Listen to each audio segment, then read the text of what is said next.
You ready to go? Everybody ready? Good morning. I'm Executive Assistant Chief Larry Satterwhite with the Houston Police Department. With me is Lieutenant Chang from the Harris County Sheriff's Office, Assistant Chief Yasser Bashir, Commander Michael Cheney, and Lieutenant Menendez Sierra over North Patrol. We're out here on a fatality scene where a suspect running from the police struck this man here at this intersection, killing him. Information is still preliminary and we're putting everything together, but I will tell you what we have so far. At 2:08 this morning, our officers witnessed what appeared to be two vehicles racing at a high rate of speed on 45 northbound at Gulf Bank. The officer got up, put it out on the radio, got up on the freeway, called for air support and help. A supervisor got on air to bring in before we tried to initiate the stop.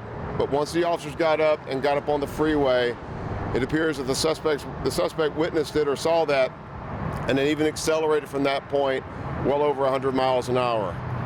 The officer initiated his traffic emergency equipment to get the vehicle to stop because of the danger on the road and try to get this thing stopped. The suspect continued northbound, fleeing at a higher rate of speed. Approximately 6 minutes later, because the suspect did not stop and obey the commands, the suspect exited here for the exit for 1960 northbound on the Cerberus Road, still at that high rate of speed. Reportedly, there was a red light. The suspect did not even slow down for it, blowing through the red light. Sadly, our complainant here on the ground, a young male on a motorcycle, was going eastbound on 1960 at the same time, and the suspect struck him right here in a horrendous crash. The suspect didn't even stop, he kept on going. Our primary officer stopped immediately and jumped out and immediately trying to render aid, doing CPR on our complainant here on the scene.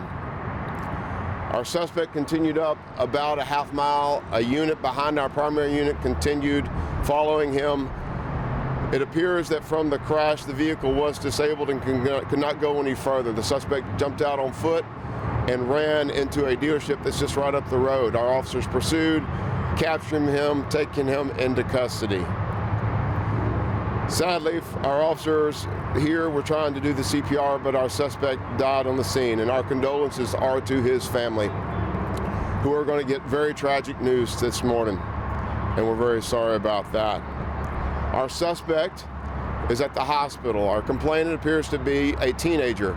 He is a 19-year-old young man, so sad. Our suspect also appears to be a teenager, a young male. He had minor injuries and right now is in custody, but is being treated at the hospital. We are in the county, and the county is going to conduct this preliminary investigation because they will have lead. The vehicle the suspect was in, we have confirmed was stolen either yesterday evening or overnight. So it was a stolen vehicle the suspect was in. Also on the scene is the Harris County District Attorney's Office, and they'll do also a parallel investigation in this matter. The Houston Police Department will conduct an administrative investigation per our policy. Our officer is a 3-year officer, and he's going to be on administrative duty. This is also very traumatic for him, as it is for all our officers when these things happen. We're out here trying to save lives, and when these things happen, it's very difficult and very traumatic on our officers too, so we're going to try to take care of him.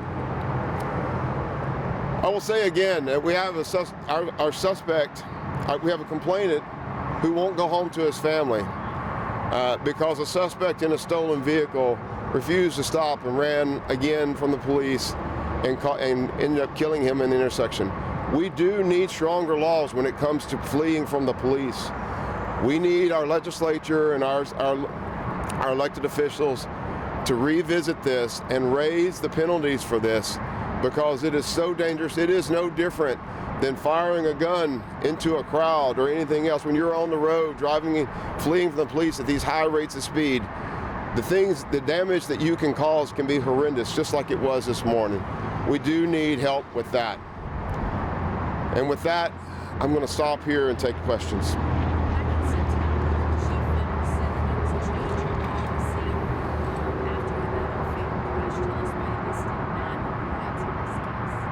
So this was a street racing event, which is very dangerous. We see them all. That's what the officers first observed, was the racing on the road and the high rates of speed. And we know that the roadways can be so dangerous when people are engaged in that behavior. So the officers were trying to get resources out, trying to get it stopped the right way, but the suspects just refused and took off. The suspect, he just didn't care. Yes, you can imagine when you're driving more than 100 miles an hour on the freeways.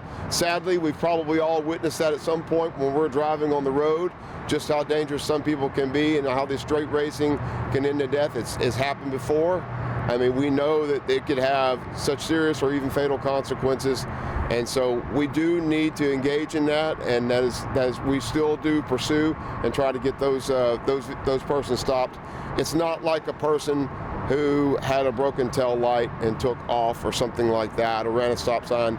This is already behavior that's incredibly dangerous to the public. You said the suspect is also a teenager. It appears that the suspect is a teenager. We haven't confirmed his age yet. They said victim is 19. It appears our suspect appears to be a Hispanic male. Our victim appears to be a Hispanic male.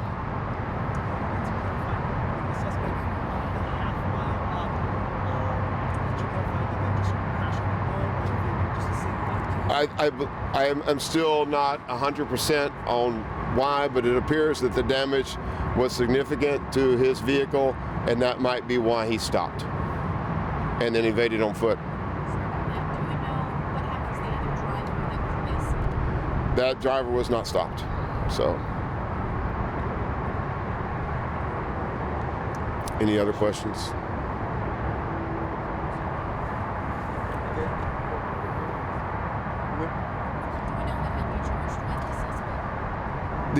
The charge could be felony murder. The DA's office is on scene. They will make that determination based on the facts of the case, but felony murder certainly would be a consideration. Obviously, he's in a stolen vehicle, and the street racing itself. Again, all things that we really need to look at and look at stiffer penalties to try to stop this behavior in our city. Sir? I don't. We did talk to the owner of the vehicle. They parked it yesterday in the afternoon and did not know it was stolen until we called them, and they walked out and said, no, it's not here.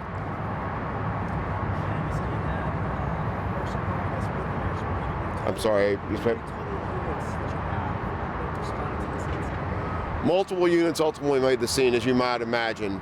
But initially, it was the one officer that got up, and then a backup unit that caught up to him. How much longer would you expect the frontage roads to be closed until you're investigating? Harris County's in control right now. They're doing the investigation. Lieutenant Chang, I can turn it over to you to speak. Approximately 90 minutes to 2 hours. Okay, so probably at least another, possibly 2 hours. We have to do this right, and it takes time.